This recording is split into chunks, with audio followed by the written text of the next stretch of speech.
Ia hidup seperti kebanyakan manusia, baik hati, dermawan, tak pernah menyakiti siapapun. Tapi ada satu hal yang selalu ia abaikan.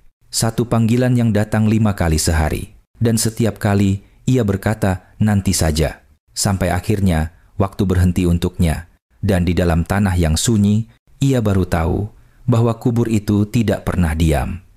Assalamualaikum warahmatullahi wabarakatuh. Selamat datang di channel ini, tempat kita merenung, belajar, dan mengingat kematian bukan untuk ditakuti, tapi untuk disadari. Sebelum kita mulai kisah yang penuh makna ini, tekan tombol subscribe, nyalakan lonceng notifikasi, dan bantu kami menyebarkan pesan kebaikan agar lebih banyak hati yang tersentuh. Karena satu klik dari kamu bisa jadi satu pengingat untuk orang lain. Ketika dunia masih ramai, hari masih pagi, matahari baru menembus celah tirai rumah sederhana di pinggiran kota. Burung-burung berkicau, anak-anak berangkat sekolah, dan suara azan subuh baru saja padam. Tapi di dalam rumah itu, seorang lelaki paruh baya masih terlelap, membungkus diri dalam selimut tebal, sementara waktu salat telah berlalu begitu saja. Namanya Faris, lelaki yang baik hati di mata tetangga. Ia sering membantu orang, tersenyum kepada semua orang, tapi jarang sekali terlihat ke masjid. Setiap kali azan berkumandang, ia hanya melirik jam dan berkata, nanti saja. Lalu kembali menatap layar ponselnya. Faris bekerja keras sebagai pedagang kecil. Dari pagi hingga malam ia berjualan di pasar. Tapi dalam kesibukan itu, ia melupakan Allahnya. Kadang hatinya bergetar mendengar suara azan, tapi cepat ia redam dengan alasan, Allah tahu, aku sibuk mencari rezeki. Setiap hari, ia memulai rutinitas yang sama, tanpa wudu, tanpa sujud. Ia menukar waktu salat dengan waktu kerja, dan menukar ketenangan hati dengan kesibukan dunia. Malam datang, tubuhnya lelah, dan ia tertidur tanpa sempat menundukkan kepala ke sajadah. Istrinya pernah mengingatkan, Bang, jangan lupa salat dulu. Tapi Faris hanya menjawab dengan senyum samar, iya nanti. Dan nanti itu tak pernah datang. Dalam hatinya, ia percaya Allah Maha Pengampun. Ia tidak sadar bahwa ampunan hanya datang kepada mereka yang masih mau kembali. Waktu terus berlalu, rambutnya mulai memutih, tapi kebiasaannya tak berubah. Masjid di ujung jalan makin sering mengumandangkan azan tanpa ia sambut. Setiap langkah jamaah yang menuju rumah Allah terasa seperti panggilan yang ia abaikan lagi dan lagi. Hingga suatu malam, ketika suara azan Isya berkumandang, Faris duduk termenung di depan rumah. Langit terlihat merah keunguan, angin bertiup pelan, dan di hatinya muncul rasa sepi yang aneh. Ia menatap masjid yang terang di kejauhan, tapi kakinya tetap diam. Ia tak tahu, itu mungkin panggilan terakhir sebelum maut menjemput. Saat malaikat maut menjemput, malam itu terasa berbeda. Angin berembus pelan tapi menusuk kulit. Faris duduk di ruang tamu, menatap kosong ke arah jam dinding yang berdetak lambat. Rumahnya sepi, hanya suara kipas angin tua yang berdecit pelan. Entah mengapa dadanya terasa sesak, seolah ada sesuatu yang menekan dari dalam. Ia mencoba bangkit, tapi kepalanya berputar. Dunia terasa berat, matanya mulai kabur.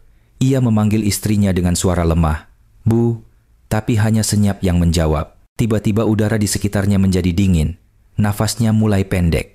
Waktu seperti berhenti. Dalam pandangan kabur itu, Faris melihat sosok tinggi berjubah hitam berdiri di sudut ruangan. Wajahnya tidak terlihat, tapi matanya memancarkan cahaya keputihan yang menusuk. Tubuh Faris bergetar. Ia ingin berteriak, tapi suaranya terhenti di tenggorokan. Sosok itu melangkah mendekat. Setiap langkahnya menggema di dalam dada Faris. Wahai jiwa yang durhaka, suara itu berat, bergema seperti petir jauh di langit malam.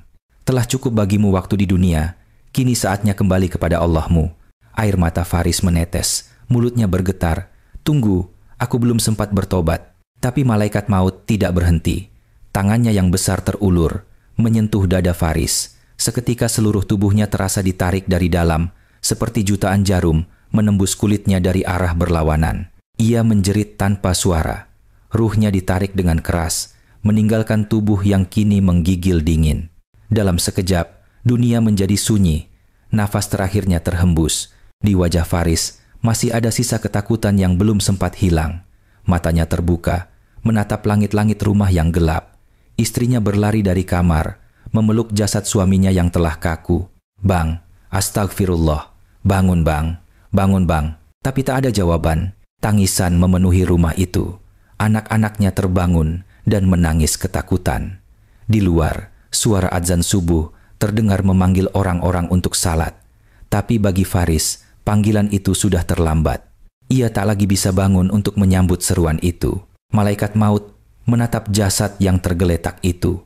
Tanpa suara, ia berbalik, meninggalkan rumah yang kini dipenuhi tangis. Di balik tirai dunia, ruh Faris menatap tubuhnya sendiri dan untuk pertama kali, ia menyadari betapa kecil dirinya di hadapan Sang Pencipta yang dulu ia abaikan.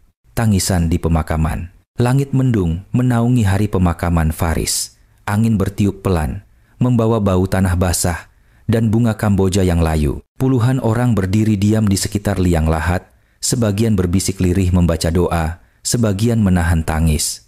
Di antara mereka, istrinya terisak pelan, wajahnya pucat dan mata sembab. Dunia seolah ikut berduka. Jenazah Faris dibaringkan perlahan di dalam liang. Wajahnya ditutupi kain putih, lembut tapi dingin. Di sekitarnya terdengar bisikan takbir, sementara tanah mulai menutupi tubuhnya sedikit demi sedikit. Setiap sekop tanah jatuh seperti dentuman yang menusuk hati. Anak sulungnya dengan tangan gemetar menaburkan segenggam tanah terakhir. Ia menggigit bibir, menahan tangis. "Selamat jalan ayah," katanya pelan. Tapi suara itu tenggelam dalam bisikan doa dan deru angin. Di langit, seekor burung hitam melintas, seolah membawa pesan dari alam lain. Setelah doa tahlil selesai, satu persatu orang pergi meninggalkan pemakaman. Langkah-langkah mereka menjauh hingga suara terakhir menghilang di antara pepohonan. Kini hanya tinggal tanah basah, batu nisan, dan kesunyian yang menggantung di udara. Di bawah sana, ruh Faris terbangun. Ia mendengar setiap langkah yang menjauh, setiap suara yang memudar. Ia berteriak minta tolong, tapi tak ada satupun yang mendengar. Nafasnya berat, dadanya sesak. Ia mencoba bangkit, tapi tubuhnya tak lagi miliknya.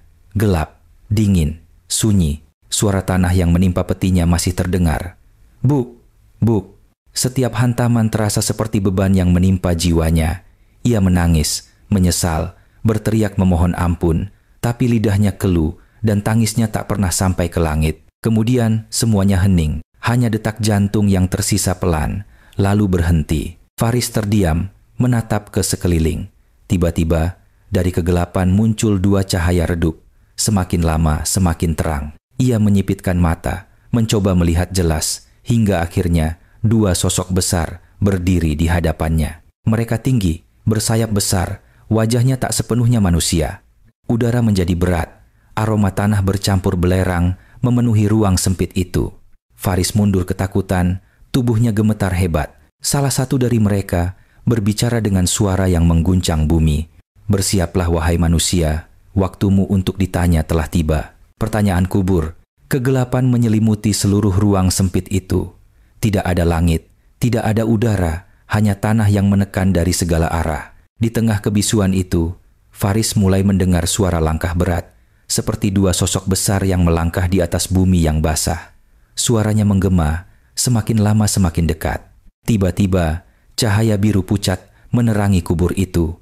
Dua sosok tinggi muncul, wajah mereka tidak sepenuhnya tampak manusia. Satu memegang tongkat besar dari cahaya api, satu lagi membawa gulungan yang berisi catatan amal. Udara menjadi berat, dan bumi seolah bergetar di bawah pijakan mereka. Faris menunduk ketakutan, tubuhnya bergetar hebat, matanya memohon belas kasihan. Tapi kedua malaikat itu hanya menatap tanpa emosi. Suara salah satunya menggelegar, memecah sunyi. "Wahai manusia, siapa Allahmu?" Faris membuka mulutnya, tapi lidahnya keluh.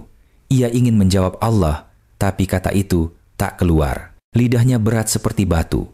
Ia berusaha keras, tapi setiap kali ingin menyebut nama Allah, suaranya terhenti oleh rasa malu dan takut. Karena selama hidupnya, ia jarang menyebut nama itu kecuali dalam keluhan. Malaikat itu kembali bersuara, kali ini lebih keras. "Siapa nabimu?" Faris terdiam. Kedua malaikat itu saling menatap, kemudian menatapnya tajam. Apa agamamu? Faris memejamkan mata, air matanya menetes. Ia ingin menjawab, tapi tidak ada yang terucap. Di dunia, ia terlalu sibuk mencari rezeki, lupa belajar, lupa menyebut syahadat dengan sadar. Kini semua pengetahuannya hilang seperti debu tertiup angin. Tidak ada jawaban bagimu, kata malaikat yang membawa gulungan amal itu. Ia membuka catatan besar bercahaya, tapi halaman demi halaman terlihat kosong, hanya sedikit amal, tanpa salat, tanpa sujud. Cahaya dari gulungan itu perlahan meredup, digantikan dengan bara merah menyala di setiap baris kosongnya. Tahukah kau, kata malaikat itu dengan suara dingin, bahwa tidak ada pengakuan iman tanpa salat, tidak ada keselamatan tanpa sujud. Faris menangis, menggigil, berteriak lirih. Aku tahu, tapi aku lalai. Malaikat itu menatapnya tajam. Lalai bukan alasan. Kau sempat hidup, tapi memilih menunda. Tanah mulai bergetar. Dari dinding kubur muncul cahaya merah, seperti bara. Panasnya membakar kulit ruhnya. Beginilah tempat bagi mereka yang meninggalkan salat, ucap malaikat itu sambil menutup gulungan. Cahaya biru memudar, berganti dengan kegelapan pekat dan aroma belerang. Faris menjerit, tubuhnya bergetar, sementara dari jauh terdengar suara adzan, tapi kali ini tidak ada yang bisa menjawabnya. Azab dimulai. Setelah malaikat itu pergi, suasana menjadi sunyi lagi, tapi bukan sunyi yang damai. Udara di dalam kubur berubah pengap dan berat. Faris memejamkan mata, mencoba berdoa, tapi kalimatnya kacau. Tiba-tiba, tanah di sekelilingnya mulai bergerak, bergetar seperti sedang bernyawa. Bumi mulai menyempit. Dari arah kanan dan kiri, dinding tanah bergerak mendekat, menekan tubuhnya perlahan. Ia menjerit, tapi suaranya tenggelam. Tulang-tulang rusuknya berderak, napasnya semakin pendek. Astagfirullah, ampuni aku, ya Allah. Suaranya serak, tapi tak ada jawaban. Dari kegelapan itu, muncul suara mendesis. Seekor ular besar, hitam legam, sebesar paha manusia, keluar dari sela tanah. Matanya merah menyala, lidahnya menjulur panjang. Ia melingkari tubuh Faris dan menatap tepat ke arah wajahnya. Ini tempatmu, karena kau tinggalkan salat. Ular itu membuka mulutnya lebar-lebar, taringnya meneteskan api. Ia menggigit bahu Faris dengan kekuatan luar biasa. Jeritannya menggema ke seluruh alam kubur, tapi tak ada yang mendengarnya. Tubuh ruhani Faris terbakar oleh bisa itu. Rasa sakitnya melampaui semua penderitaan dunia. Setiap kali Faris berteriak, seekor kalajengking sebesar tangan manusia muncul dan menyengatnya dari arah lain. Racun itu seperti api yang menyusup ke seluruh tubuhnya. Ia menggeliat, berteriak memohon, tapi bumi menutup rapat. Tidak ada tempat lari, tidak ada yang bisa menolong. Di sela penderitaan itu, Faris mendengar suara samar. Beginilah balasan bagi mereka yang meninggalkan salat. Suaranya berat dan dalam, seolah datang dari langit dan bumi sekaligus. Tubuh Faris bergetar, ia menangis tanpa air mata. Ya Allah, izinkan aku kembali, aku ingin salat. Tapi bumi tak menjawab. Sebaliknya, kubur semakin sempit. Setiap kali ia mencoba menyebut nama Allah, tanah menekan lebih kuat, seolah bumi sendiri tahu nama itu hanya disebut saat ia butuh, bukan karena cinta. Jeritannya kini berubah menjadi bisikan pelan, nyaris hilang di antara desiran api dan debu. Akhirnya, Faris terbaring lemah. Ular itu kini melingkari kepalanya, dan kalajengking berbaris di sekeliling tubuhnya. Ia tak lagi berteriak, hanya menatap ke langit yang tak terlihat, berharap satu cahaya muncul menembus kegelapan. Tapi yang datang bukan cahaya, melainkan panas yang lebih dalam lagi. Doa yang tak terdengar. Sunyi. Tak ada lagi jeritan, hanya desiran tanah yang seperti bernafas. Faris terbaring di dalam kubur, tubuhnya remuk, matanya menatap kosong ke langit-langit tanah yang gelap. Ia tidak tahu berapa lama sudah berlalu, seolah waktu berhenti di alam ini. Lalu dari dalam dada yang hancur itu, muncul bisikan lirih, "Ya Allah, aku menyesal." Suaranya pecah, nyaris seperti napas terakhir. Namun tidak ada yang menjawab. Doa itu hanya memantul di antara dinding tanah, berulang, seperti gema kesepian. Air mata tak lagi mengalir, karena tubuhnya bukan lagi daging, dan darah hanya ruh yang menderita. Faris mencoba mengangkat tangannya, tapi yang ia rasakan hanyalah dingin dan berat. Jika aku diberi satu kesempatan lagi, gumamnya, aku tidak akan meninggalkan salat. Tapi kesempatan itu telah terkubur bersamanya.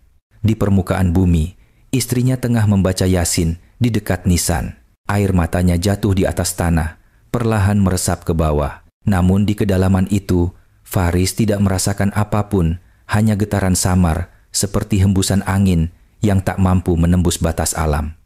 Wahai Allahku, rintih Faris, engkau tahu aku menyesal. Aku ingin kembali, aku ingin sujud.